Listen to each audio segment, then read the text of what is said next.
एक बार हस्तिनापुर के महाराज प्रतीप गंगा के किनारे तपस्या कर रहे थे। उनके रूप सौंदर्य से मोहित होकर गंगा उनकी जांघ पर आकर बैठ गई। गंगा ने कहा, हे राजन, मैं ऋषि की पुत्री गंगा हूँ और आपसे विवाह करने आपके पास आई हूँ।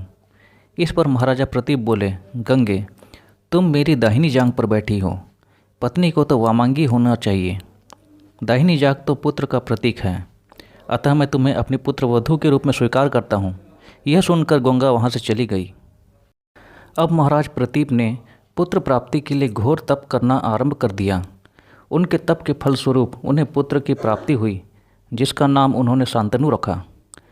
शांतनु के युवा होने पर उसे गंगा के साथ विवाह करने का आदेश देकर महाराजा प्रतीप स्वर्ग चले गए। पिता के आदेश का पालन करने के लिए शांतनु ने गंगा के पास जाकर उनसे विवाह करने के लिए निवेदन किया। गंगा बोली, हे राजन, मैं आपके साथ विवाह तो कर सकती हूँ, किंतु आपको वचन देना होगा कि आप मेरे किसी भी कार्य में हस्तक्षेप नहीं करेंगे।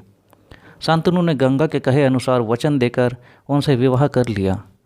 गंगा के गर्भ से महाराज शांतनु के 8 पुत्र हुए, जिनमें से 7 को गंगा ने गंगा नदी में ले जाकर बहा दिया और अपने दिए हुए वचन में बंधे होने के कारण महाराज शांतनु कुछ बोल न सके।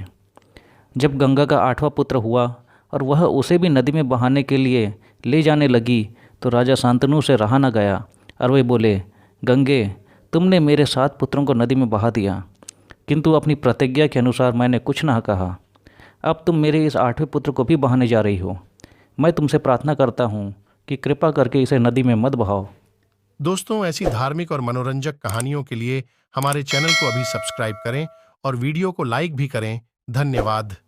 महाराज शांतनु की बात सुनकर गंगा ने कहा, राजन, आपने अपनी प्रतिज्ञा भंग कर दी है, इसलिए अब मैं आपके पास नहीं रह सकती।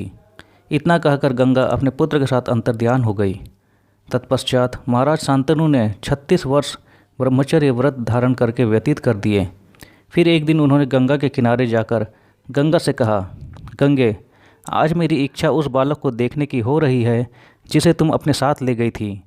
गंगा एक सुंदर स्त्री के रूप में उस बालक के साथ प्रकट हो गई और बोली, राजन, यह आपका पुत्र है तथा इसका नाम देवव्रत है, इसे ग्रहण करो। यह पराक्रमी होने के साथ विद्वान भी होगा। अस्त्र विद्या में यह परशुराम के समान होगा। महाराज शांतनु अपने पुत्र देवव्रत को पाकर अत्यंत प्रसन्न हुए और उसे अपने साथ हस्तिनापुर लाकर युवराज घोषित कर दिया।